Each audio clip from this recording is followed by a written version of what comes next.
मोह महात्म दलन दिन तप लक्ष्मी भरतार। ते पारस परमेश मुझ हो सुमति दातार। वामानंदन कल्पतरु जयो जगत हितकार। मुनिजन जाकी आश करी जाचे शिव फल सार। जाचे शिव फल सार। तीर्थंकर भगवान पार्श्वनाथ की यह कथा बहुत दिनों के इंतजार के बाद भगवान का अब रूप वर्तमान का देखने को मिल रहा है।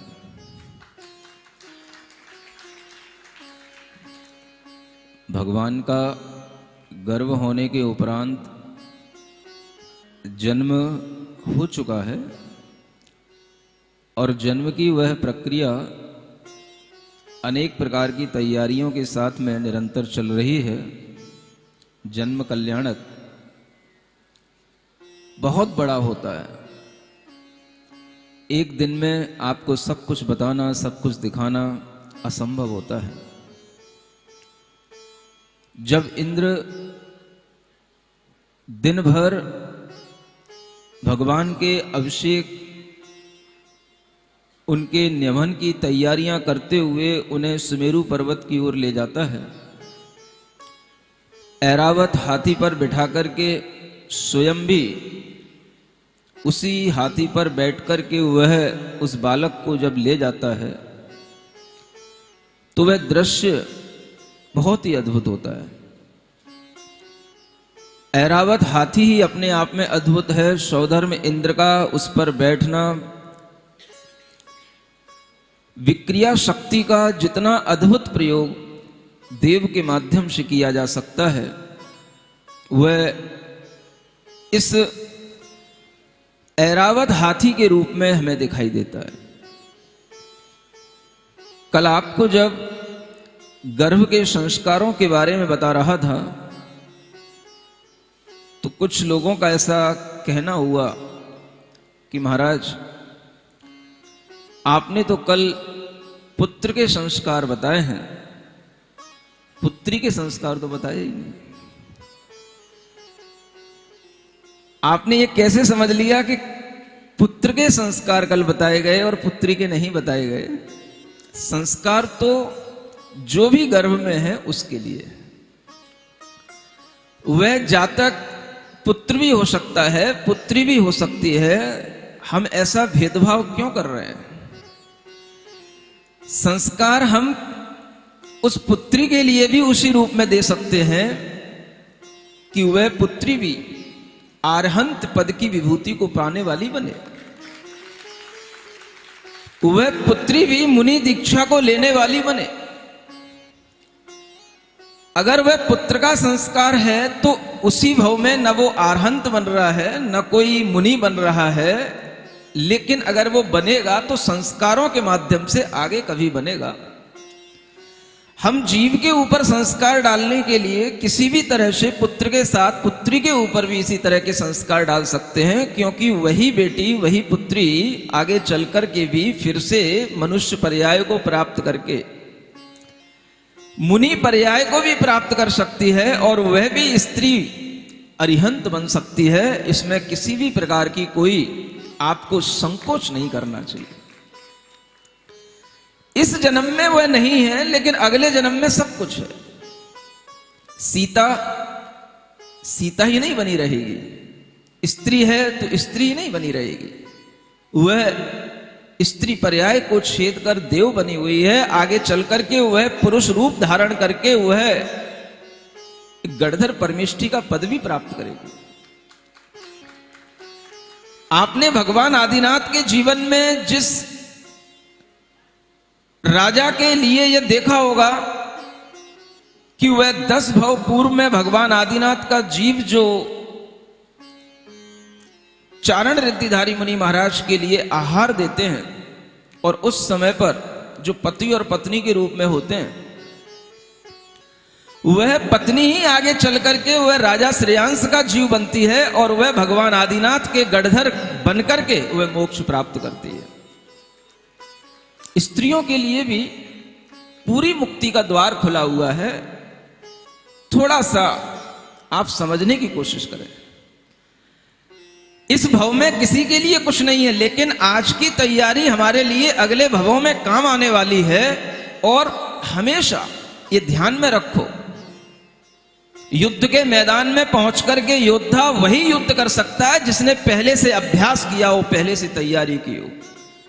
अचानक से हर किसी को युद्ध के मैदान में नहीं पहुंचा दिया जाता।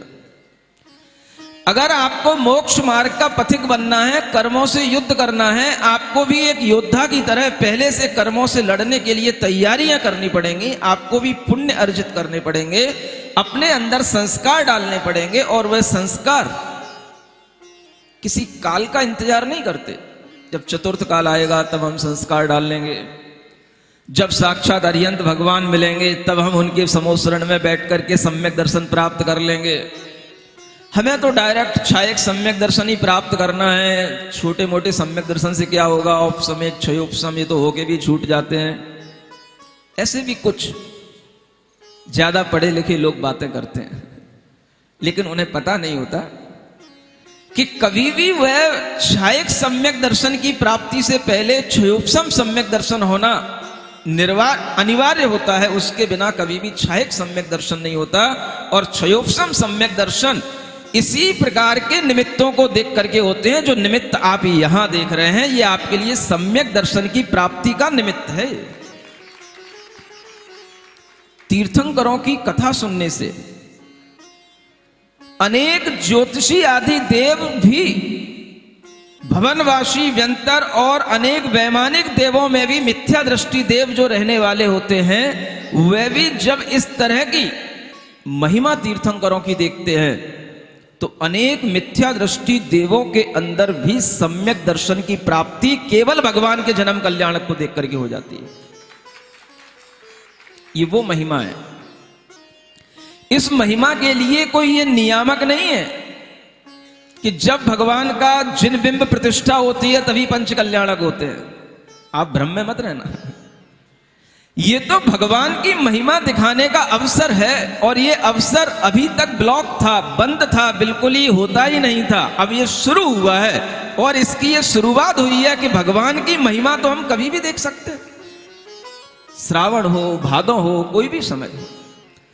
पंच कल्याणक के लिए हमें तिथियां नियोजित करनी पड़ती हैं। इस पंच कल्याणक के लिए हमें कोई तिथि नियोजित करने की आवश्यकता नहीं है। जिस तिथि पर भगवान आएंगे वही हमारे लिए मंगल तिथि है,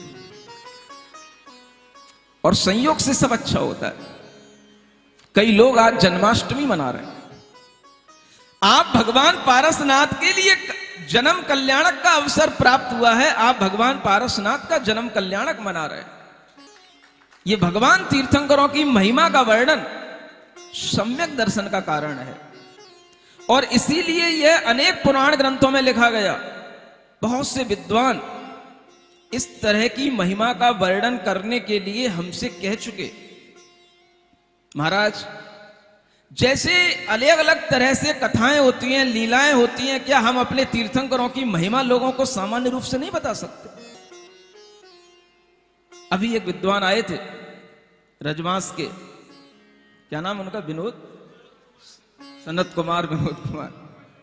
उन्होंने कहा कि इस तरह की महिमा का वर्णन करने के लिए हम पहले सोचा करते थे, और एक बार उन्होंने बताया कि अहमदाबाद में पंडित शिखर चंद जी थे, वहां पंच कल्याणक हुआ, और पंच कल्याणक होने के बाद उनके मन में आया कि हमें पंच कल्याणक के बाद भी पंच कल्याणक की महिमा का आयोजन अलग से करना चाहिए। और उन्होंने उस तरह का आयोजन किया ताकि लोगों के लिए पंच कल्याणक की महिमा सही ढंग से समझ में आ सके। पंच कल्याणकों में तो क्या होता है आप भी जानते हो, हम भी जानते हैं। ये जो अवसर मिलता है शांति से समझने का, सीखने का, इसके लिए समय चाहिए पड़ता है। और इस तरह की महिमा अगर हम पंच कल्याणकों की, तीर्थंकरों की महिमा अगर हम दिखाने लगेंगे तो आप मान के चलना, ये जो तमाम जीव जो सम्यक दृष्टि बनने के लिए बैठे हैं, ये केवल भगवान की महिमा को देख करके सम्यक दृष्टि बन सकते हैं। ये केवल भगवान के जन्म कल्याणक, तप कल्याणक की महिमा को सुनकर के सम्यक दृष्टि बन सकते हैं, और कोई तरीका नहीं इनको सम्यक दृष्टि बनाने का। इसके अलावा जो भी मिथ्या दृष्टि जीव भी, जो धर्म को नहीं मानते हैं, वो भी अगर इस तरह की महिमा को सुनते हैं तो वह भी सम्यक दर्शन को प्राप्त हो लेते हैं। अगर देवगति के जीव सम्यक दर्शन को प्राप्त हो सकते हैं भगवान की महिमा को सुनकर के, देख करके, तो क्या पारस कथा सुनकर के तुम मनुष्यों को सम्यक्त्व की प्राप्ति नहीं हो सकती? ये सिर्फ श्रद्धा करना है। जो यहां दिखाया जा रहा है, हां ये रियल है, यहां कल्पनाएं नहीं है। अगर ऐरावत हाथी भी अगर आपके सामने आया है, हमने अगर आपसे कहा कि वो 1,00,000 योजन विस्तार वाला है, उसके 3200 मुख हैं, तो वह कोई कल्पनाएं नहीं है, वो होता है। विक्रिया शक्ति की वो महिमा है, देवों की विक्रिया शक्ति के माध्यम से सब होता है। अगर यहां पर बनारस में भगवान का जन्म होता है और स्वर्गों में बैठे हुए देवताओं के सिंहासन हिलते हैं, तो वह भी आपसे कहा था, ये साइंटिफिकली प्रूव्ड हो सकता है। जब आपका यहां से मोबाइल हजारों किलोमीटर दूर जाकर के यहां का संदेश दे सकता है, तो क्या 1.5 राजू पर्यंत यहां से बैठा हुआ तीर्थंकर का जीव उन लोगों के सिंहासन को नहीं हिला सकता? ये सब पुद्गलों के माध्यम से सब कुछ होता है। विज्ञान कहता है एक ईथर नाम का द्रव्य होता है, जिसके माध्यम से ये साउंड वेव्स दूर तक पहुंचती हैं, मैग्नेटिक वेव्स में कन्वर्ट होती हैं, इलेक्ट्रोमैग्नेटिक वेव्स में कन्वर्ट होती हैं। ये पूरा जो साइंस चलता है, सब पुद्गल के आधार पर चलता है। और जैन साइंस में बताया गया है कि एक महास्कंद है, उस महास्कंद के माध्यम से हम बहुत दूर तक भी उस पुद्गल की गति को कर सकते हैं। और जैन शास्त्र में तो यहां तक लिखा है कि शब्द भी एक समय में, एक क्षण में 14 राजू की गति कर सकता है। आप तो 2-4 हजार किलोमीटर की बातें कर रहे हो। जैन दर्शन के अंदर पुद्गलों का जो वर्णन है, वो सब कुछ जब हम आज के विज्ञान के माध्यम से देखते हैं, तो मुझे लगता है कि विज्ञान ने उन्नति की है, लेकिन अभी थोड़ी की है। जो बहुत कुछ हो सकता है वो विज्ञान से नहीं हो सकता, वो आत्मा के विज्ञान से हो सकता है, आत्मा की शक्ति से हो सकता है। और इस तरह के दृश्य जब हम यहां देखते हैं कि एक जन्म लेने वाले बालक के लिए सारे असंख्यात देव आकर के वहां बैठ गए, न किसी को कोई इनविटेशन कार्ड दिया गया, न कोई फोन किया गया, न कोई बुलाने गया, और सब अपने आप आ गए और उल्टा माता पिता के लिए नमस्कार कर रहे हैं, आदर दे रहे हैं, उल्टा माता पिता की जय जयकार कर रहे हैं। और माता पिता को बता रहे हैं कि आपके घर में आया हुआ बालक आगे चलकर के तीर्थंकर बनने वाला है, इसलिए मैं पहले से ही उस तीर्थंकर बालक का महोत्सव मनाने आया हूं। कितना बड़ा वह सौधर्म इंद्र होता है, वह शची इंद्राणी होती है। जो जितने भी तीर्थंकरों के कल्याणक होते हैं, सभी कल्याणकों में वह सौधर्म इंद्र सुमेरु पर्वत पर भगवान को अभिषेक करने के लिए ले जाता है। आप सोचें, कल ही बालक का जन्म हुआ है, एक दिन का ही बालक है, और उस बालक को लेकर के वह सुमेरु पर्वत पर ले जाते हैं। जो सुमेरु पर्वत इस विश्व के अंदर सबसे पूजनीय पर्वत माना जाता है और सबसे बड़ा पर्वत माना जाता है, वो भी 1,00,000 योजन ऊंचा है। जो भी आपको ये चंद्रमा सितारे दिखाई देते हैं, ये तो केवल 790 योजन से 900 योजन की ऊंचाई तक हैं, वो 1,00,000 योजन ऊंचा है। माने कि अगर वो सौधर्म इंद्र यहां से उस बालक को ले जा रहा है, तो सारे आकाश को पार करके जो आपको दिखाई दे रहा है चंद्र और सूर्य के विमान, तुम क्या पहुंचोगे चंद्र और सूर्य के विमानों में? वो क्षण भर में सौधर्म इंद्र उन चंद्र और सूर्य के विमानों को पार करके वह सुमेरु पर्वत की चोटी पर ले जाकर के उस बालक को बिठा देता है। ऐसा पवित्र पर्वत सुमेरु पर्वत, जिसका उल्लेख न केवल जैन दर्शन में मिलता है, मैंने अनेक अजैनों के भी पुराण पढ़े हैं, शिव पुराण, विष्णु पुराण, उनमें भी मैंने पढ़ा है कि सुमेरु पर्वत की मान्यता उन हिंदुओं के यहां पर भी है, हिंदू दर्शन में भी है, सुमेरु पर्वत माना जाता है। और उस सुमेरु पर्वत पर पहुंचने के बाद में जो 1 लाख योजन का पर्वत है, उसका विस्तार भी आपके लिए जानने योग्य है कि उस पर्वत के चारों ओर नीचे से लेकर ऊपर तक 4 बड़े बड़े वन हैं। एक कहलाता है सबसे पहले नीचे का भद्रशाल वन कहलाता है। ऐसे पवित्र पर्वतों के नाम याद कर लेना। सबसे पहला वह वन कहलाता है भद्रशाल वन, जो जमीन से 500 योजन की ऊंचाई पर होता है। फिर उस भद्रशाल वन के भी ऊपर आता है नंदन वन, जिसे आप लोग अक्सर सुना करते हो, नंदन वन, नंदन वन। ये नंदन वन एक्चुअली होता कहां है? आपके साहित्य में, आपकी किताबों में कोई भी सुंदर सा जंगल वन मिल जाए, आप उसे नंदन वन कहलाने लग जाते हो। ये सब छोटी छोटी उपमाएं हैं, लेकिन वास्तव में नंदन वन कहां है? वह सुमेरु पर्वत के दूसरे वन का नाम है नंदन वन। और उस नंदन वन पर भी चारों ओर जिनालय बने हुए रहते हैं। उस नंदन वन के ऊपर होता है सोमनस वन, और सोमनस वन के ऊपर होता है पांडुक वन, और पांडुक वन के भी ऊपर होती है पांडुक शिला, जहां पर आज भगवान को ले जाकर के विराजमान करना है। वहां तक आपको पहुंचा रहा हूं दिमाग से। हाथ पैरों से तो कैसे पहुंचोगे? दिमाग से पहुंचो। प्रत्येक वन की चारों दिशाओं में जिनालय बने हुए हैं, और हर जिनालय में बड़े बड़े 500 धनुष की अवगाहना वाले 108 जिनबिंब होते हैं।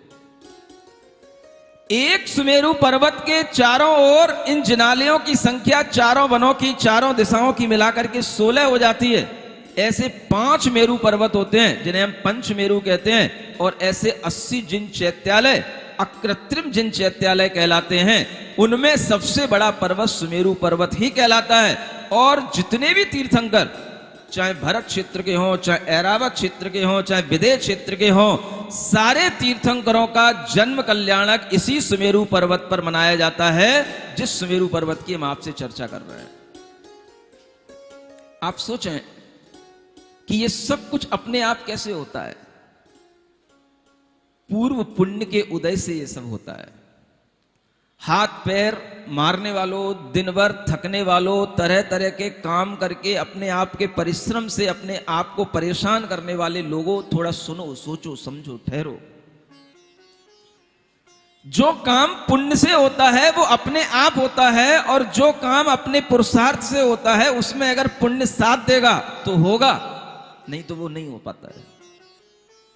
हम केवल पुरुषार्थ पर ही दृष्टि न रखें, पुरुषार्थ के साथ साथ पुण्य कर्म की महिमा को भी जानें, जिसे हम भाग्य कहते हैं। जब भाग्य की लक्ष्मी आगे आगे चलती है, भाग्य आगे आगे साथ देता है, तो ये सब काम अपने आप होते हैं। और जिस पांडुक शिला पर पहुंच करके भगवान को बिठाया जाता है, वो शिला भी बहुत बड़ी होती है। चारों दिशाओं में अलग अलग क्षेत्रों के तीर्थंकरों के बैठने के आसन नियत हैं। अगर भरत क्षेत्र में किसी तीर्थंकर का जन्म होता है, तो वह ईशान दिशा में जो शिला बनी हुई है, पांडुक शिला, उस पर उन भगवान को बिठाया जाता है। वह स्वर्ण की बनी हुई होती है, 100 योजन लंबी, 50 योजन चौड़ी और 8 योजन हाइट को लिए हुए होती है। अगर किसी भी क्षेत्र में उन ऐरावत क्षेत्र के तीर्थंकरों का जन्म होना होता है, तो उनको नैऋत्य दिशा में जो शिला बनी हुई है उस पर बिठाया जाता है, जिसे रक्त शिला कहा जाता है। अलग अलग तीर्थंकरों के बैठने की अलग अलग शिला उस पांडुक वन के ऊपर बनी हुई हैं। अगर पूर्व विदेह के तीर्थंकर कोई उत्पन्न होते हैं, उनका वहां पर अभिषेक करना होता है, तो वह एक शिला होती है जो वायव्य दिशा में बनी होती है पूर्व विदेह के तीर्थंकरों के लिए, जिसे रक्त कंबल शिला कहा जाता है, और वह लाल रंग की बनी हुई होती है। इसी तरह से जो पश्चिम विदेह के तीर्थंकर होंगे, उनके लिए पांडु कंबला नाम की शिला होती है, जो आग्नेय दिशा में बनी होती है, और वह चांदी की बनी हुई होती है, उस क्षेत्र के तीर्थंकरों का अभिषेक वहीं पर होगा। आपको उस सुमेरु पर्वत का पूरा दिग्दर्शन करा रहा हूं। आपके दिमाग में पहले बैठ जाना चाहिए कि हम कहां जा रहे हैं। भावों से ही चलना है, श्रद्धा से ही चलना है, ज्ञान से ही चलना है। बाकी तो सब हाथ पैर का चलना यहीं छूट जाएगा। और इस तरह से अगर हमारे साथ चलोगे तो तुम्हें वास्तव में सुमेरु पर्वत का एक दिन दर्शन करा दूंगा।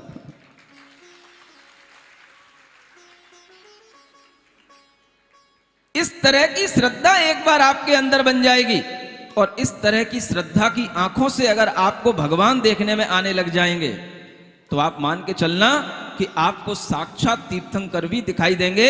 अभी तो यहां पर प्रतिमा अभिषेक किया जा रहा है, लेकिन साक्षात तीर्थंकर का भी अभिषेक आपके सामने आएगा। क्योंकि अगर आप इस तरह की श्रद्धा रखेंगे तो नियम से ऐसे देवत्व को प्राप्त होंगे जहां पर आपको ये सारे के सारे कार्य देखने को मिलेंगे। क्योंकि अनेक क्षेत्रों में तीर्थंकरों की उत्पत्तियां होती रहती हैं और हमेशा ये पंच कल्याणक महोत्सव चलते रहते हैं। आप लोगों को सिर्फ अपने भावों में श्रद्धा बना करके रखनी है। ये आंखें मिली हैं, इसके साथ साथ भीतर हृदय की आंखें खोलना है। उस हृदय की आंखों के लिए आपको श्रद्धा लाना है। श्रद्धा जानते हो? किसी बेटी का नाम नहीं ले रहा हूं। आस्था, विश्वास, फेथ, बिलीव जिसको हम कहते हैं, अगर वो हमारे हृदय में होता है तो हमारा ज्ञान उसी के साथ काम करता है और फिर हमें श्रद्धा की आंख से हमें सब कुछ सही दिखाई देता है। ऐसी आंखें बना करके बैठो। और अगर ये आंखें खरीदनी हो तो ऐसी महोत्सव में, ऐसी सभाओं में आकर के बैठो। ये आंखें आपको फ्री में मिलेंगी। इन आंखों से देखने की कोशिश करोगे तो आपको सब दिखाई देगा। श्रद्धा की आंखों से देखो, पत्थर में भगवान दिखे हैं। आंखों से देखो, पत्थर में भगवान दिखे हैं। गुरु दर्शन में भगवत मूर्ति, गुरु दर्शन में भगवत मूर्ति। हमको तो श्री राम दिखे हैं, हमको तो श्री राम दिखे हैं। श्रद्धा की आंखों से देखो,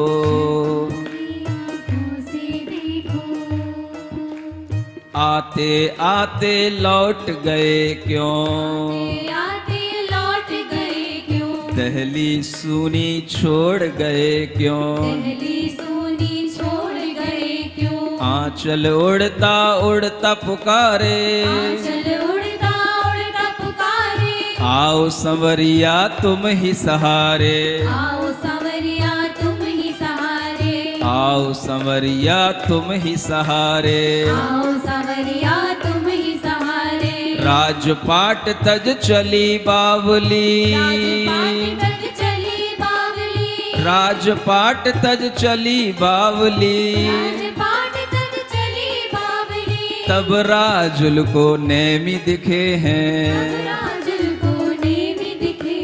श्रद्धा की आंखों से देखो, पत्थर में भगवान दिखे हैं। श्रद्धा की आंखों से देखो, पत्थर में भगवान दिखे हैं। मंगल भवन अमंगल हारी, पारसनाथ जगत हितकारी।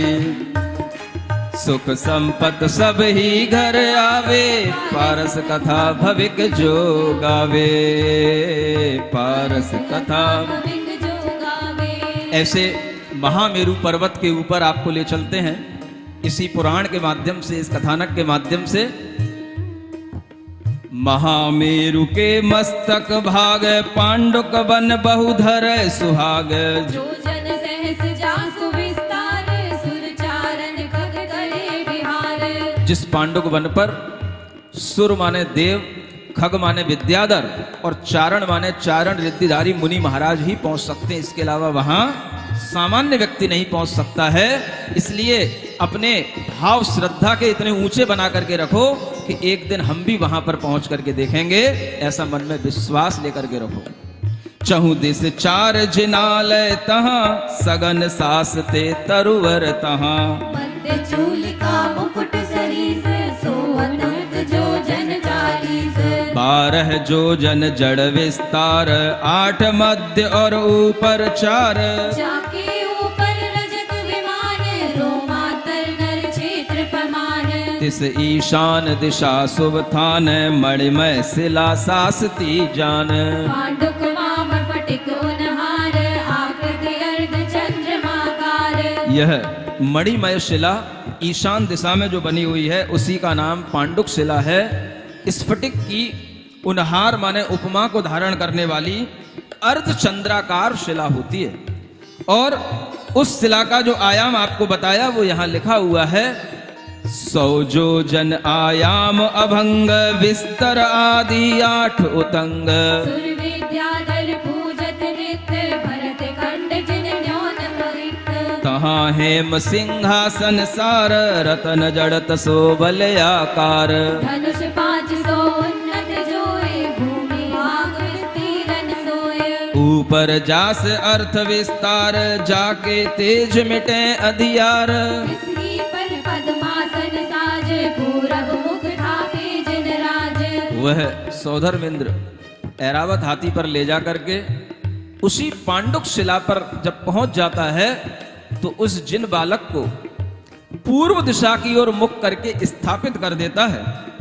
और उस अवसर पर क्या होता है, इस अवसर सो है इम ईस, मानो मेघ रतन गिर शीश। तुझा कलश दर्पण श्रृंगार, चमर छत्र सब प्रतिष्ठित धार। उस अवसर पर जब वह बालक को वहां बिठाया जाता है, विराजित किया जाता है, तो आपको पता है कि पारसनाथ भगवान का रंग क्या बोलते हो, सांवलिया पारसनाथ। कैसे हैं वो? हाँ, सांवले रंग के हैं। और ऐसा लग रहा है कि वह सांवला रंग इतना चमक रहा है, इतना चमक रहा है कि चारों ओर जो मणिमय शिलाएं हैं उस पर बैठा हुआ वह बालक ऐसा लग रहा है कि जैसे चारों ओर नभ के अंदर बिजली के बीचों बीच चारों ओर मेघ छाए हुए हैं और बिजली की कौंद बीच में आ रही है, ऐसा वहां पर अनुभूत हो रहा है। और ये अनुभव आज आपको सुबह से हो रहा होगा जब चारों ओर मेघ छाए हुए हैं और एक अच्छा देखो हवा बह रही है। भगवान के वातावरण का यह प्रभाव है कि जैसा वातावरण अगर वहां पांडुक शिला पर बनता है, अगर हम यहां पर वह आराधना कर रहे हैं तो यहां पर भी वह इंद्रदेव कुछ ना कुछ अपना भाव लेकर के हमारे लिए प्रशंसा करते हैं, आशंसा करते हैं कि जो काम हम बड़े बड़े ऐरावत हाथी लेकर के कर पाते हैं, आप वो काम सहजता में कर रहे हैं। उसी शिला के चारों ओर ध्वजा, कलश, दर्पण, भंगार, चमर, छत्र, सुप्रतिष्ठित के अष्टमंगल द्रव्य रखे जाते हैं, जो आप देखते हो कि जिन वेदी में भी अष्टमंगल द्रव्य विराजमान होते हैं। मंगल द्रव मनोहर जहां, धरे अनादि निधन ये तहां। आसन दोए उभे दिस ओर, जुगल इंद्र ठाड़े वीर घोर। वहां सब व्यवस्था पहले से बनी हुई है। भगवान के बैठने का आसन अलग बना हुआ है। दोनों ओर, एक दक्षिण दिशा में, उत्तर दिशा में, एक तरफ सौदर इंद्र के बैठने का आसन बना हुआ है, एक तरफ ईशान इंद्र के बैठने का आसन बना हुआ है। और इस तरह से चारों दिश चारों दिगपाल, यथा जोग जिन मज्जन काल। सजी शरीर उपछरा ठोक, संहारे पांडुक वन रोक। भीड़ इतनी है कि सारा पांडुक वन भर गया है। अप्सराएं, देवियां, वो तो देवों के साथ साथ खड़ी हुई हैं, लाइन में लगी हुई हैं। जैसे आप देख रहे हो कि पूरा का पूरा पांडाल खचाखच भरा हुआ है आज भगवान के जन्म कल्याणक को देखने के लिए, ऐसे ही वह पांडुक वन देव और देवियों से भरा हुआ है। और आज आप अपने अंदर महसूस करना कि भले ही आप ये कोई से भी कपड़े पहन करके बैठे हो, मैं किसी देव से कम नहीं और तुम किसी देवियों से कम नहीं। तुम्हारे संस्कार में यहीं से करता हूं कि तुम सब देव और देवियां। आज लंबी लाइन लगाना है और लाइन केवल बस आपको हाथ लगा करके बताना है कि अगर देवों की लाइन क्षीर सागर तक लग सकती है तो हम भी अपनी लाइन हाथ से हाथ लगा करके भगवान के अभिषेक तक अपने हाथ पहुंचा सकते हैं। चौविधि देव खड़े चौपास, जन्म नौन देखन हुल्लास। महामंडप हरि कल्प कुसुम माला उनहार लटके पदुप के महंकार। सुरवा चित्र बजे बहुभाए सुरभि सुगंध रही महकाए। चारों तरफ देव ही देव हैं, देवियां ही देवियां हैं, क्योंकि वहां पर और कोई हो नहीं सकता है। मुनि महाराज अगर होंगे उस नंदन वन में तो बैठे बैठे ध्यान कर रहे होंगे। आपके लिए ये सौभाग्य की बात है कि मुनि महाराज आपके लिए वह पारसनाथ भगवान की महिमा बता रहे हैं। और उस नंदन वन में चारण रिद्धिधारी, बड़े बड़े रिद्धिधारी मुनि महाराज भी ध्यान करते हैं। भद्रशाल वन में, पांडुक वन में, और उन वनों में ध्यान करते हुए वह रत्नत्रय की आराधना करते रहते हैं। और ये माहौल भी अगर देखते रहते हैं तो मन वो भी प्रसन्न होते रहते हैं। लेकिन देवों के बीच में घुस के कहां जाए। चारों तरफ कुसुम मालाएं, अनेक तरह की सुगंधित कल्प वृक्षों के फूलों की मालाएं, देवों के द्वारा बजाए जाने वाले वादित्र और सभी तरह की गंधोदक वृष्टि आदि का अनुपम माहौल बना हुआ है।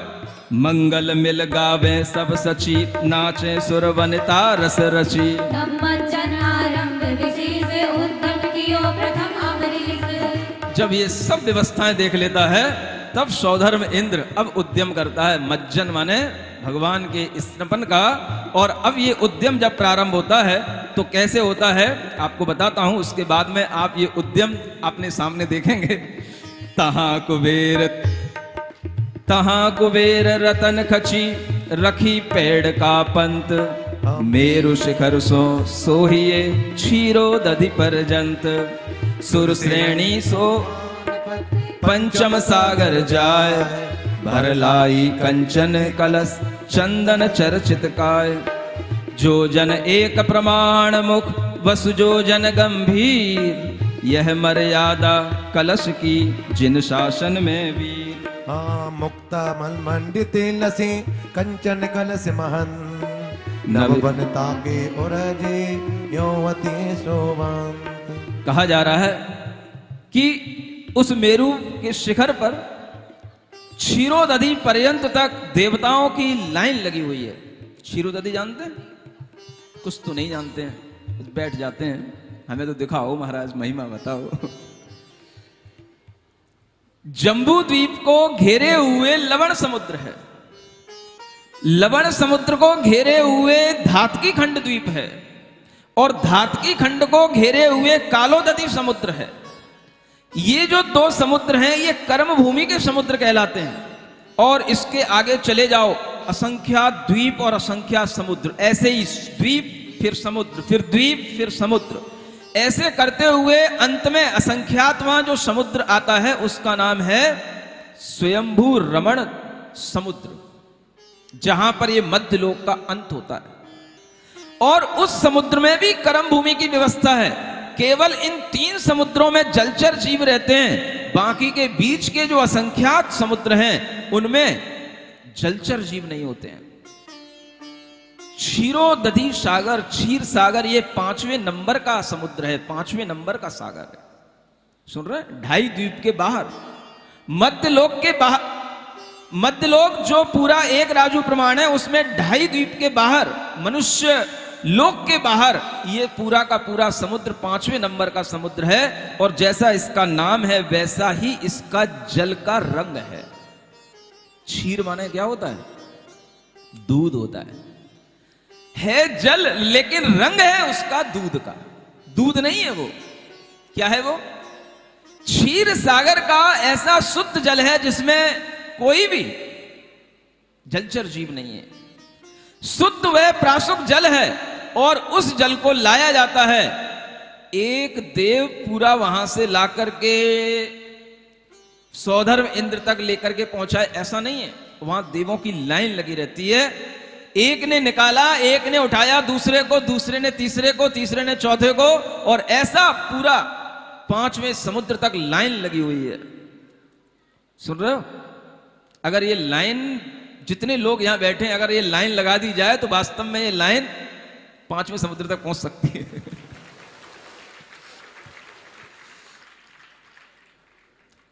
ऐसी लाइन के माध्यम से वह जल आता है। और जल आकर के जिस कलश में जल आता है, जिस कलश से वह जल को भगवान के ऊपर डाला जाता है, ढोरा जाता है, वह कलश कैसा होता है भाई? कितना बड़ा होता है? 1 योजन का उसका मुख होता है। मुख माने ऊपर का, सुन रहे हो? 1 योजन माने कुछ जानते हो?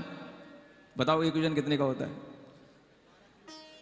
अब छोटे ही किलोमीटर ले लो यार। 1 योजन माने 4 कोस, और 1 कोस में 3 किलोमीटर, तो 1 योजन हो गया 12 किलोमीटर का। 12 किलोमीटर का उसका मुख है। वो कलश कितना गहरा होगा? 8 योजन गहरा होता है। सुन रहे हो? 12 8 96 किलोमीटर गहरा, और बीच में जो उसका उदर होता है वो 4 योजन का फैला हुआ होता है। कलश होता है ना, कलश की शेप, समझ आ रहा है? वो 4 योजन का उसका उदर होता है। 8 योजन गहरा, 1 योजन का उसका मुख है। इतना बड़ा कलश है। सुन रहे हो? चक्कर तो नहीं खा गए?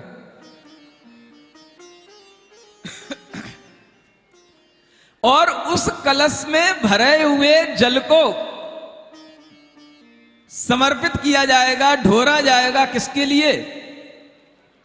जन्मजात नव प्रसूत शिशु के लिए। समझ आ रहा है? इतना वह 1 दिन का बालक और इतना बड़ा बड़ा कलश का जल अगर सहन कर लेगा, तो आप समझ सकते हो पौरुष बल जन्म से प्राप्त होता है, जिमों में जाने से प्राप्त नहीं होता है।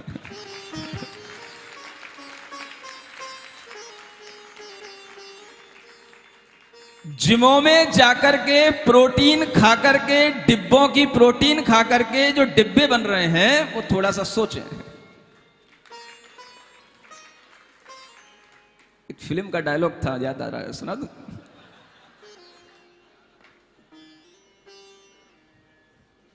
डिब्बे का दूध पी पी करके सब डिब्बे हो गए।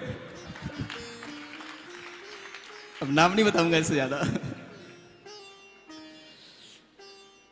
जब वो हीरो कहता है, इन लोगों को देखता है, इनसे साथ फाइटिंग करता है, तो इनमें कुछ दम ही नहीं दिखती, सब डिब्बे का दूध पी पी के डिब्बे हो गए।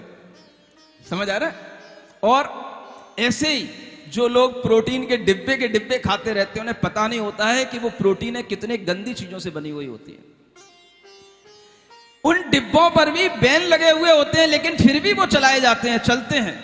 और उनसे जो नुकसान होता है, वो शरीर में तरह तरह की गांठें बन जाती हैं, शरीर में तरह तरह के वो मसल्स ऐसे टाइट हो जाते हैं कि वो आगे जाकर के ट्यूमर और कैंसर का भी रूप ले लेते हैं।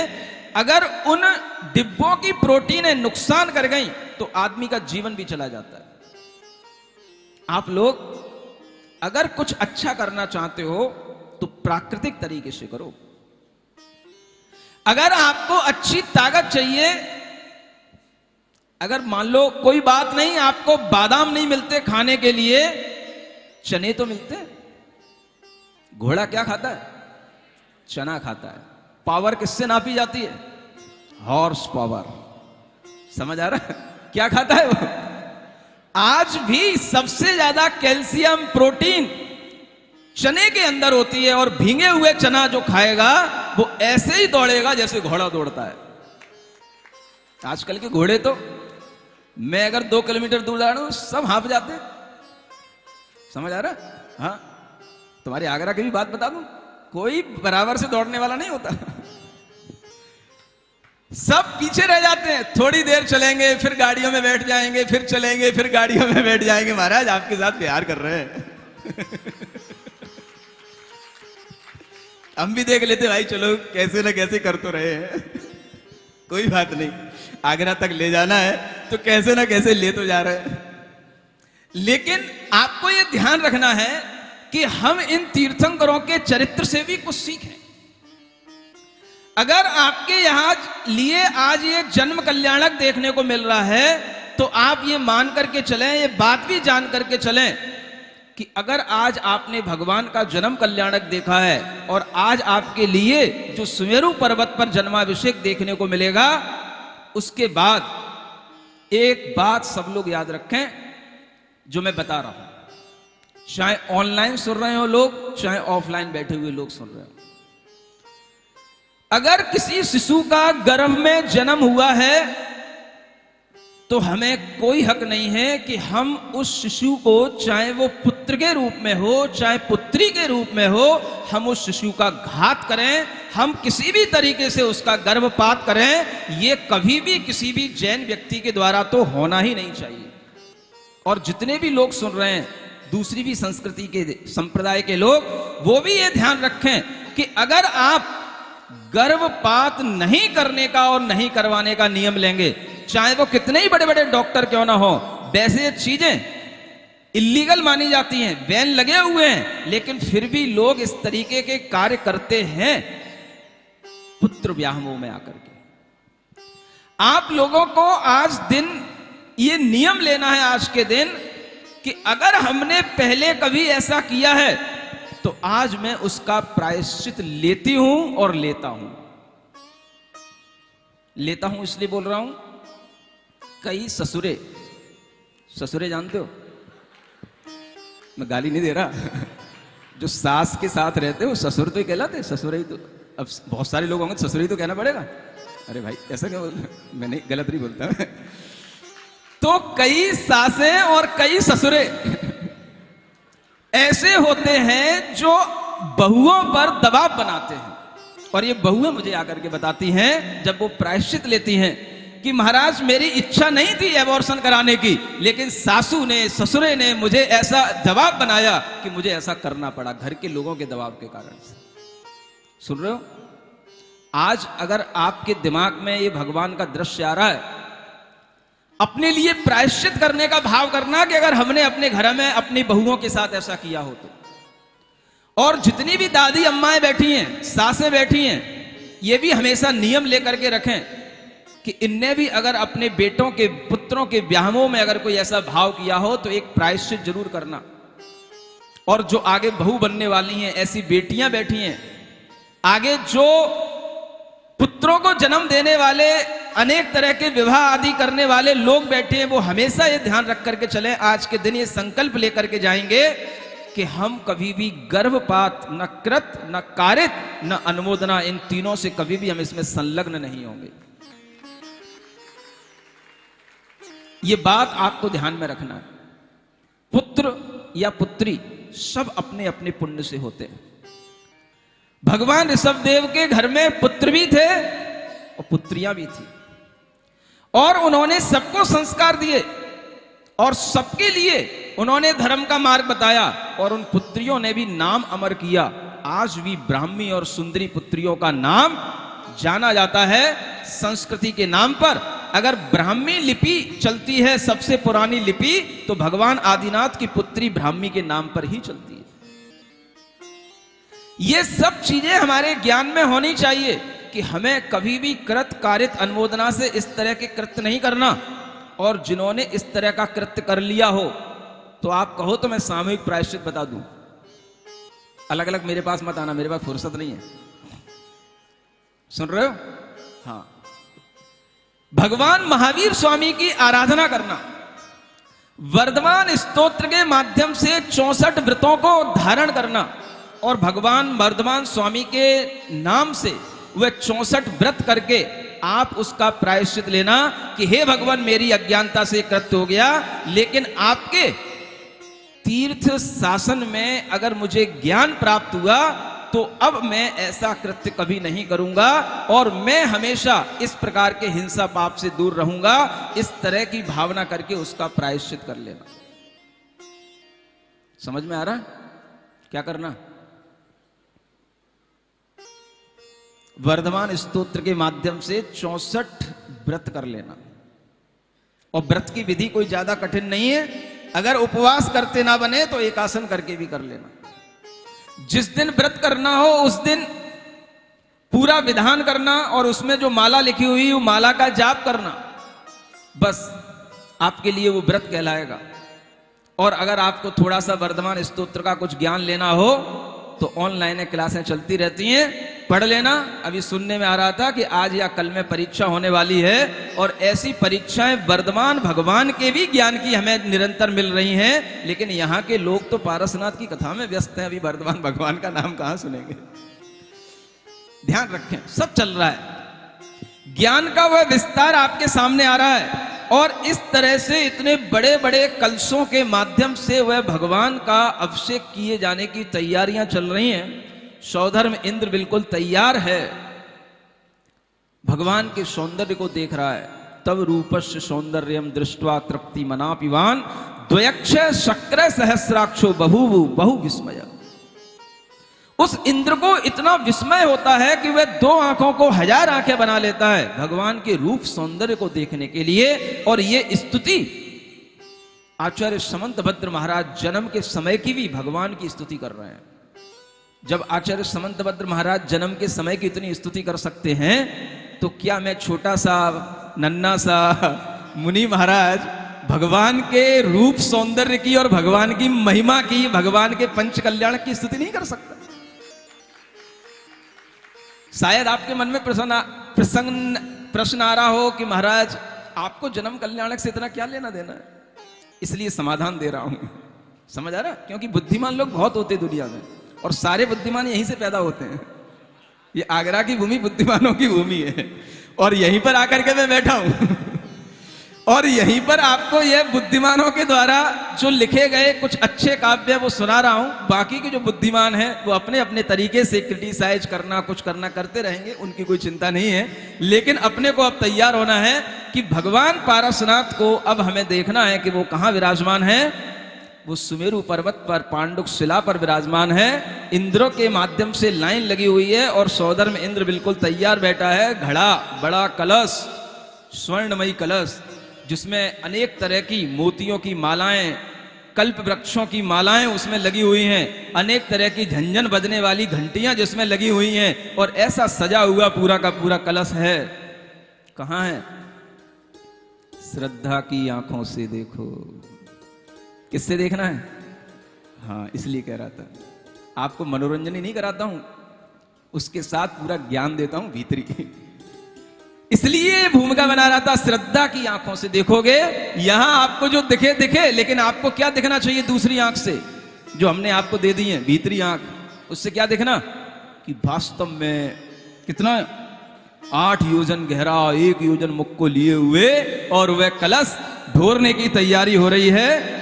मंगल भवन अमंगल हारी, पारसनाथ जगत हितकारी, सुख संपत सब ही घर आवे, पारस कथा भविक जन गावे। जब वह इंद्र तैयार है, खड़ा हो जा। इंद्र जब तैयार हो जाता है तो अपनी 2 भुजाओं को भी 1000 भुजाएं बना लेता है। यहां लिखा हुआ है और 2 लाइन के बाद ही बस आपके सामने वो अभिषेक देखने को आएगा।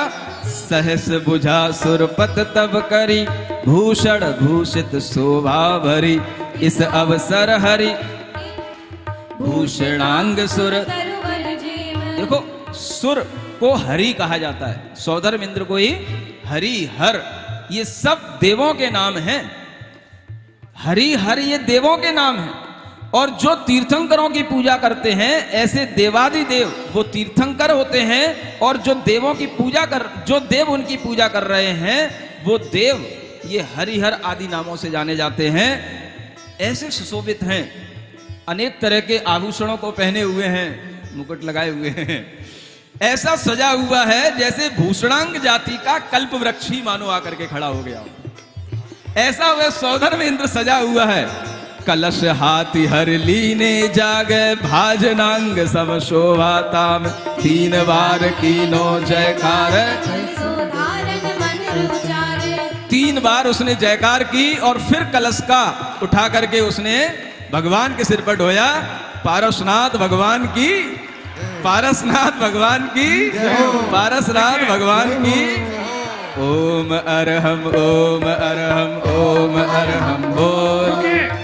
भाई साहब, बड़ा वाला कलश है, बड़ा आरती है, बड़ा कलश है, बड़ा कलश लीजिए। एक बड़ा कलश आया है उधर। सभी कार्य की सिद्धि से देखिए, तू पहले 1 सेकंड, ये जो छात्रावास के छात्र आए हैं, लाइन बना ले उधर तक, माता बहने हट जाओ हाँ, उधर और आप ये समझना कि से। हट जाए आपके माता बहने हट जाए उधर से। आपके मेरी हाथ माँ, हट जाओ प्लीज। ये पीछे तक चले जाए, लाइन पीछे तक। छात्रावास के छात्र और बड़ा भैया भैया भैया भैया सौदर भैया, मंदिर के बाद में ये कलश पीछे से आएगा, पीछे से आएगा पीछे से उधर। आएगा। आइए सौदर मंदिर परिवार सौदर मिंद्र जी, वो कलश हाँ। पीछे से आपके पास ले लो, आएगा। आप ले लो सर। नहीं नहीं, आप रहेंगे वहीं। आपके अरे इतने देव आए हैं आपके पास, आपको तो कहना है। अभी अभी महाराज जी ने बताया ना। हाँ ठीक, हाँ, कलश भर के नीचे से जल्दी- भेजिए। जल्दी। सौदर लाइन मंदिर परिवार लगाइए, पहुंचेंगे क्यों लगाइए, क्यों क्यों एवरीबडी क्यों। लाइन से। और कुबेर जी जो आज बने हैं वो भी पीछे आ जाएं। पांचों इंद्र, महेंद्र, सनत कुमार इनके पीछे। सौदर में ईशान, सनत कुमार, इन्हीं में महेंद्र से हैं सब। और कुबेर जो जी। मुख्य इंद्र हैं वह पहुंचेंगे वहां से और कलश लेकर के भक्ति बताते हुए आएंगे। नहीं भैया जी, पंडित जी आएंगे नहीं, वो कलश पास कराइए बस। पास करेंगे। हाँ हाँ, आज जरा दूसरा तरीके, शास्त्रीय तरीके से करने दीजिए। वो केवल कलश आएगा, ये नहीं हिलेंगे अपने स्थान पर। आप अपनी जगह जाएं, मुख्य वेदी पर पहुंच जाएं आप। नहीं खड़े रहो। हाँ भैया, अब अच्छा, संगीत के साथ। हाँ चलो भैया, करा रहे हैं। देखिए बैठ जाइए, ऐसे नहीं होगा अभिषेक। आप बैठिए। बैठिएगा, आपके हाथ वहां तक पहुंच गए हैं, मैंने सबका कांटेक्ट करा दिया है। बैठिए बैठिए। चलिए कलश को क्रॉस करिए, उन्हें बोलने दीजिए, वो बोल रही हैं। चलिए चलिए, क्रॉस करिए भैया, पास करिए भैया, स्पीड से पास करिए, पास करते चलिए आगे भैया, आगे बढ़ाते चलिए।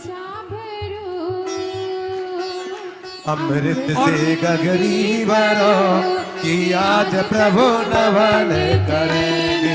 अमृत से ऊपर कलश, ऊपर ऊपर कलश, ऊपर भैया, कलश ऊपर।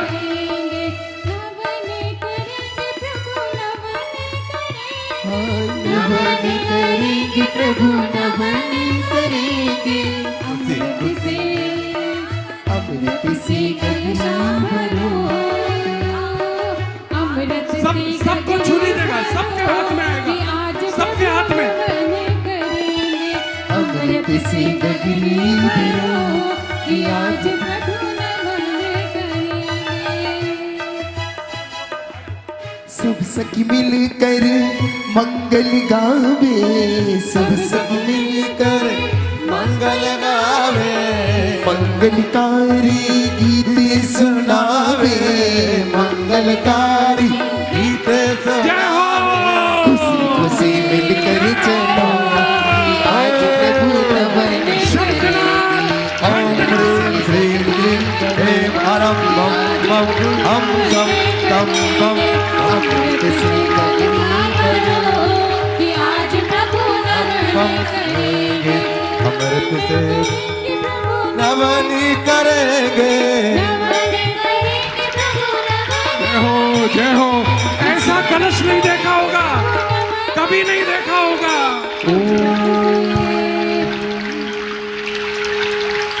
ओम ह्रीं क्लीं क्लीं ऐं परं बम बम हम जम तम बम बम बम बम बम हम सम सम तम तम पम पम झम झम झीम झीम छीम छीम। उसी में बड़े कलश से, बड़े कलश से दोबारा, दोबारा। उसी में भर दीजिए, जल और भर दीजिए। कलशों की धार, सब लोग हाथ लगा लीजिएगा। हाँ हाँ जी। बहती कलशों की धार जग रही है बारंबार। प्रभु जी भीग गए सारे जग के वो पालनहारे। प्रभु जी भीग गए सारे जग के वो पालनहारे। बहती कलशों की धार जग रही है बारंबार। प्रभु जी भीग गए सारे जग के वो पालनहारे। प्रभु जी भीग गए सारे जग के वो नृत्यांगनाएं नृत्य करें। ओम बस। हाँ आप भक्ति करते रहिए, भक्ति गाते रहिए।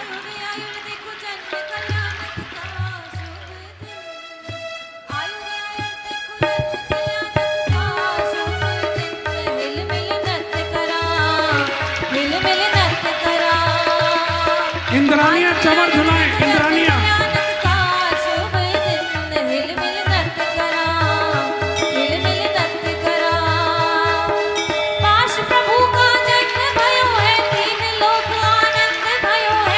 इस प्रभु का जन्म भयो है, तीन लोक आनंद भयो है। नित्य देवियां चले हैं करने पारस का अभिषेक। जय हो।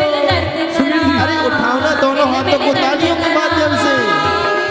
आयुर्यायणी को जन्म कल्याण का शुभ दिन, हिल मिल नृत्य करा, हिल मिल नृत्य करा। देवियां चमर ढो रही हैं।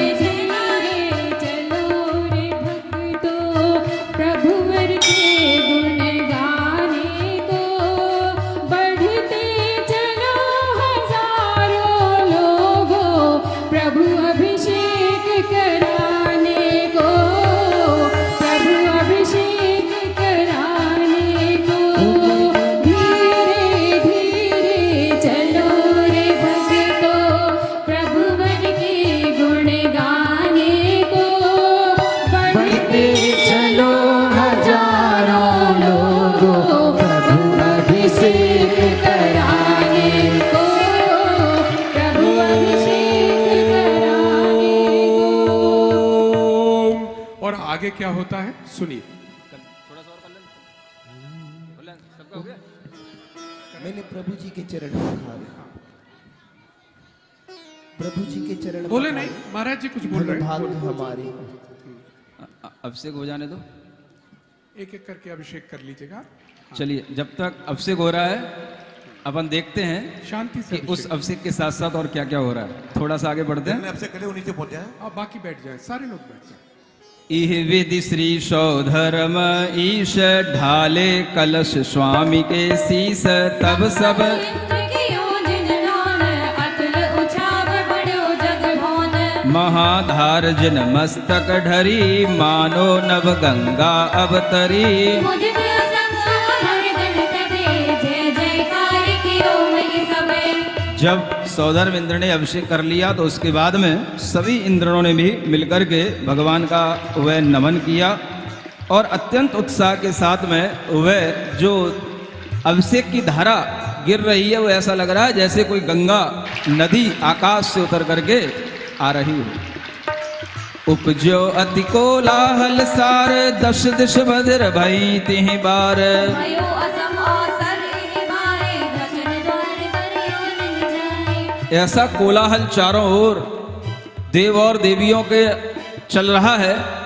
चारों ओर जय जयकार, मुझे करना है, मुझे करना है, इस तरह की ध्वनियां और इस तरह का कोलाहल जिसका वर्णन कभी भी वचनों के द्वारा नहीं किया जा सकता। ऐसा वह अद्भुत दृश्य है। जाधारासों गिरी शिखर, खंड खंड हो जाए, सो जा रहा जिन देह पे फूल कली समथाए। वह इतना बड़ा योजनों का कलश है, अगर उसकी धारा किसी पर्वत पर गिराई जाए तो पर्वत भी खंड खंड हो जाए, लेकिन वह बालक के ऊपर फूल की कली के समान वह धारा गिरती है और बालक प्रसन्न होकर के वह सब कुछ देखता रहता है। अप्रमाण वीरज घनी, तीर्थंकर प्रभु होए, ताते तिनकी शक्ति को उपमा लगे न कोय। वह जन्म से ही 10 अतिशयों को धारण करने वाला बालक होता है और उन 10 अतिशयों में एक अतुल बल भी एक अतिशय होता है। अतिशयकारी बल होता है, उनसे बढ़कर के बलवान इस भूलोक पर कोई भी नहीं होता है। अप्रमेय अतुल वीर को धारण करने वाला वह बालक, और आपको वह पता होना चाहिए कि उस बालक की आभा नील वर्ण की है। कैसी है? और जो बालक जन्म लेता है तो जन्म से ही उसके शरीर में 10 अतिशय होते हैं। उन 10 अतिशयों में एक अतिशय यह भी होता है कि उनके रक्त, उनके शरीर में बहने वाला खून सफेद रंग का होता है। सुन रहे हो? सिर्फ बातें जो बताई जा रही हैं आपको सुनना, विश्वास में लाना, ज्यादा विज्ञान मत अपने दिमाग में घुसेड़ना।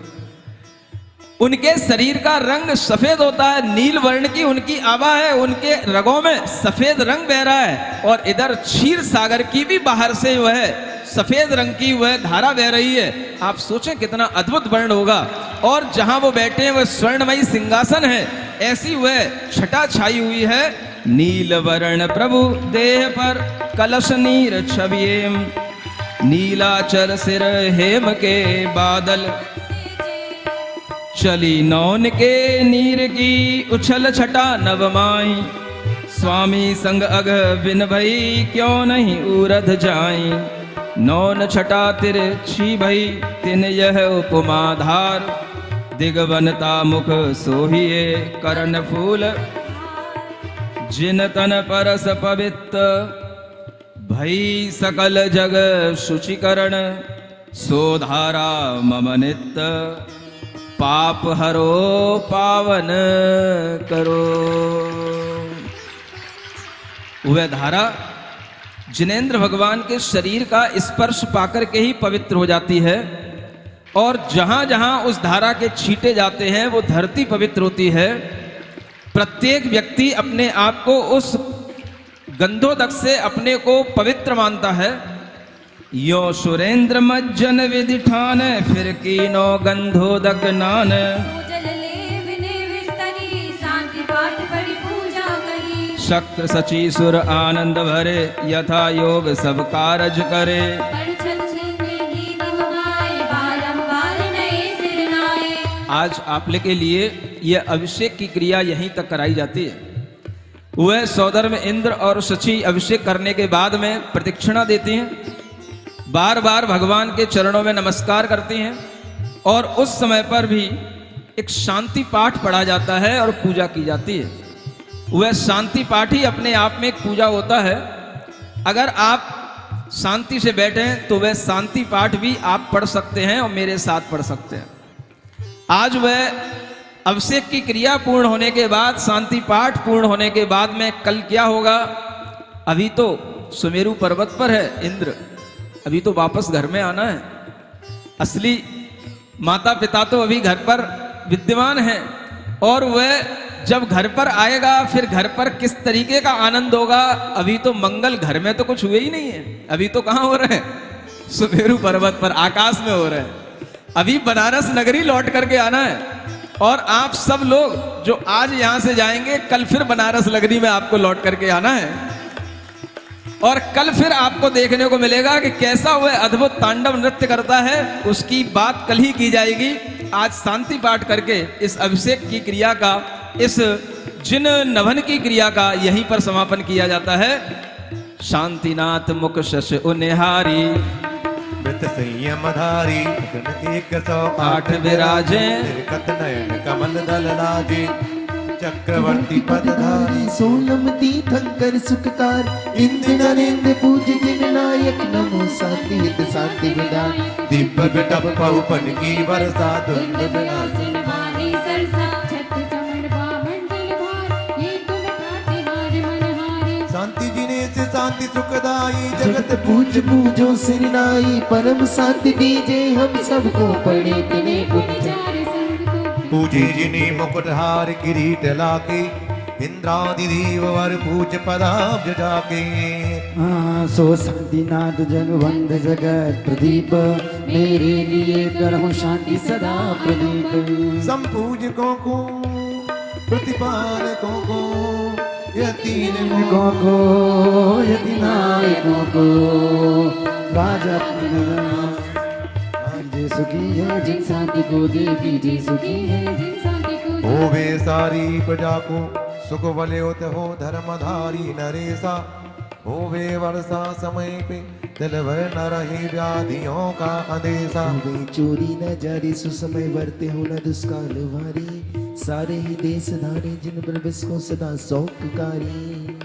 गाति कर्म जिन नाश कर, आयो केवल रास। शांति करो सब जगत में विश्वाधिक जिन रात। शांति करो सब जगत में विश्वाधिक दिन रात। शांति करो सब जगत में विश्वाधिक दिन रात। शास्त्रों का हो पठन सुखदा लाभ, सत्संगति का सद्रवंतों का सुजस कह के, दोष डाको सभी का। अरे बोलो प्यारे वचन हित के, आपका रूप ध्याऊं।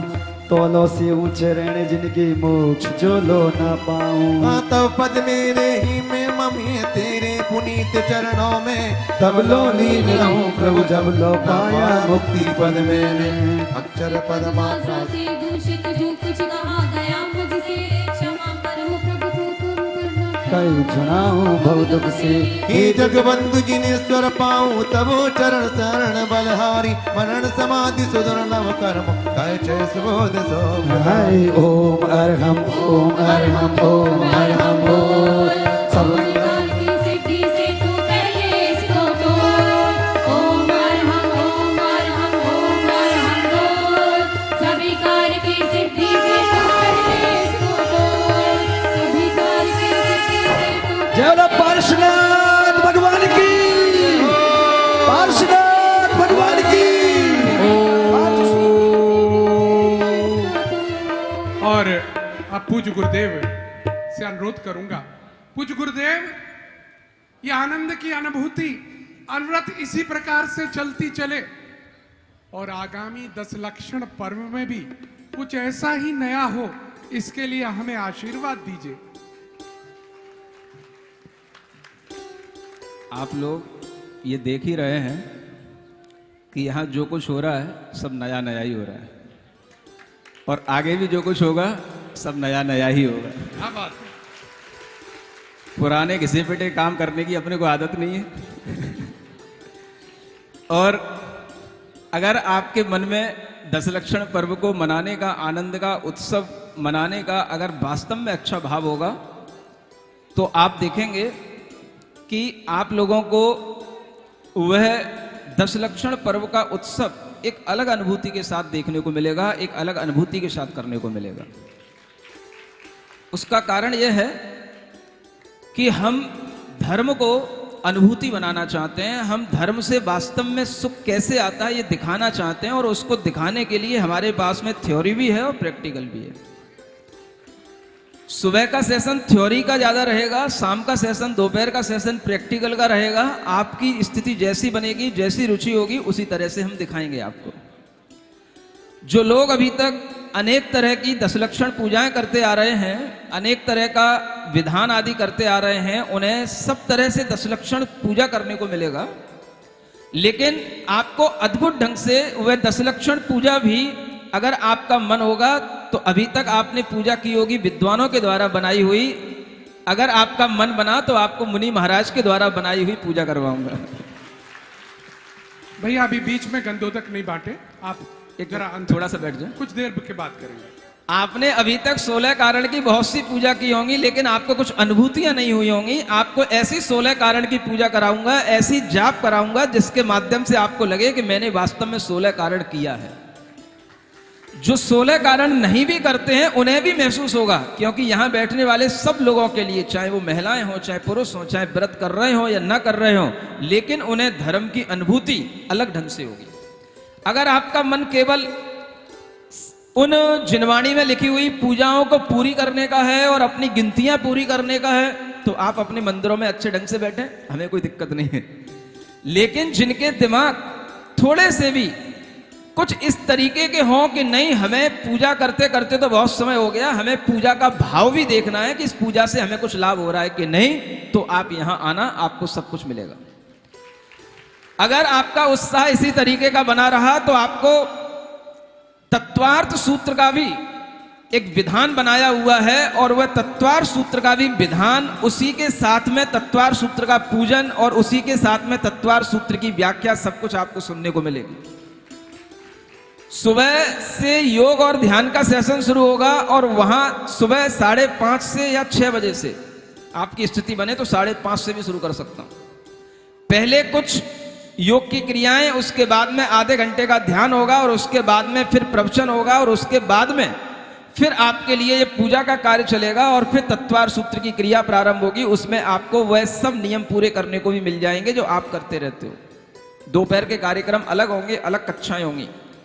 आप अपने मन में भाव बना करके रखें कि अगर हम एक शिवरार्थी के रूप में यहां बैठेंगे तो आपके लिए खुली छूट दी गई है कि हम नहीं चाहते हैं कि आपके कोई ज्यादा बंधन हो। लोगों के लिए लगता है हम शाम को घर जाना चाहते हैं, आप शाम को घर जाएं, लेकिन ईमानदारी से दूसरे दिन लौट करके भी आएं, क्योंकि कपड़े आपको यहाँ कमेटी के लोग देंगे। ऐसा नहीं हो कि वो कपड़े लेकर के आप घर में बैठ करके रह जाएं। जो किट मिले आपको वो पहले दिन लेकर के आप दूसरे दिन बैठ करके रह गए, भाई हो गया अपना काम। तो ऐसी बेईमानी मत करना। आपके मन में भाव आना चाहिए कि जितनी युवा पीढ़ी हमें यहाँ दिख रही है, और पिछले 1 महीने से जो हमारे साथ लगी हुई है, भक्ति कर रही है, अब उसके लिए समय देने का हमारे लिए वास्तव में अवसर आ रहा है कि वह युवा पीढ़ी यहाँ पर आकर के शिविरार्थियों के रूप में सबसे पहले आकर के बैठे सामने। तो मुझे लगेगा कि वास्तव में ये लोग जितनी मेहनत करके हमको यहाँ तक लाए हैं, अब उस मेहनत का लाभ भी ले रहे हैं। अभी तो आप सुबह तक का समय दे रहे हो और वो भी बहुत कम लोग दे रहे हैं। युवा पीढ़ी जो समय देगी और युवाओं का जो शिविर होगा, वह शिविर ही आपके लिए अद्भुत होगा। और उस शिविर में आप एक शिविरार्थी के रूप में जब आप बैठेंगे, आपके ऊपर जब ये हथकरघा के वस्त्र होंगे, तो उस वस्त्रों की शुद्धि का आपके जीवन में जो प्रभाव आपको महसूस होगा, वो आपके लिए अद्भुत होगा। ये तब तक नहीं होगा जब तक आप ऐसे पैंट शर्ट पहन करके या कोई भी तरह के कुर्ता पजामे पहन करके बैठोगे। सुन रहे हो? तो खास तौर से जितने भी यहाँ मंडल हैं, मैं सबके नाम नहीं जानता, लेकिन सबके चेहरे जानने लगा हूं। ये सभी मंडलों के लोग अपना मन बना लें। सभी तरह के मंडल जो यहां से जुड़े हुए हैं, वो सारे के सारे मंडल अपना एक तरफा भाव रखें कि मुझे 10 दिन पूरा समय शिविर में देना है और शिविरार्थी के रूप में देना है। ये भाव बना लें। अगर उनमें से कुछ बचेंगे तो उन्हीं को हम वॉलेंटियर भी बना देंगे। लेकिन आप पहले मन बनाए शिविरार्थी बनने का और कहीं कुछ नहीं करने का। फिर आप देखेंगे कि आपके लिए जिस तरह से यह बिना पर्व के पर्व का माहौल बना हुआ है, अगर ये पर्व का दिन आएगा तो कितना परवान चढ़ेगा, ये आपको उसी समय बताऊंगा। बस शिविर में महिलाओं के लिए भी खुली छूट है। उनके लिए हमारी जिम्मेदारियां नहीं है, वो अपनी जिम्मेदारियां खुद संभालें। लेकिन कमेटी के माध्यम से जो व्यवस्थाएं होंगी, वो सब व्यवस्थाएं उनको मिलेंगी। तो आप लोग अपना रजिस्ट्रेशन कराना शुरू करें। फॉर्म वगैरह इन लोगों ने बना लिए होंगे, वो आपको उपलब्ध होंगे। आप केवल नाम ही लिखाना शुरू करें, ताकि ये लोग व्यवस्था बना पाएं कि कितने शिविरार्थी यहाँ सुबह से शाम के लिए उपलब्ध रहेंगे। रात में आप घर जा सकते हो और सुबह फिर आपको 5:30 तो माने 5:30 बजे यहाँ पर आना है। ऐसी व्यवस्था के साथ में यह 10 लक्षण पर्व की क्रिया भी आपके लिए देखने को मिलेगी। और किसी की कोई शंका हो तो उसका समाधान भी बाद में कर लेना। बोले परम पूज मुनि श्री प्रणम में सागर जी महाराज की। तो मित्रों, ये जोश देखना चाहेंगे हम आपका, और ये जोश हम देखेंगे 10 लक्षण पर्व में। आज से फॉर्म हम वितरित कर रहे हैं, बाहर कार्यालय में फॉर्म ले लीजिएगा और भरकर हमें वापस दे दीजिएगा। और जैसा कहा गया, जितने फॉर्म्स आएंगे उतनी हथकरघा की हमें ऑर्डर भी देना है भाई। अभी आप बताओगे तभी तो हम सब व्यवस्था कर पाएंगे आपको। उतनी हथकरघा की आपको धोती दुपट्टे हम उपलब्ध कराएंगे। महिलाओं के लिए भी व्यवस्था की जाएगी, चिंता ना करें।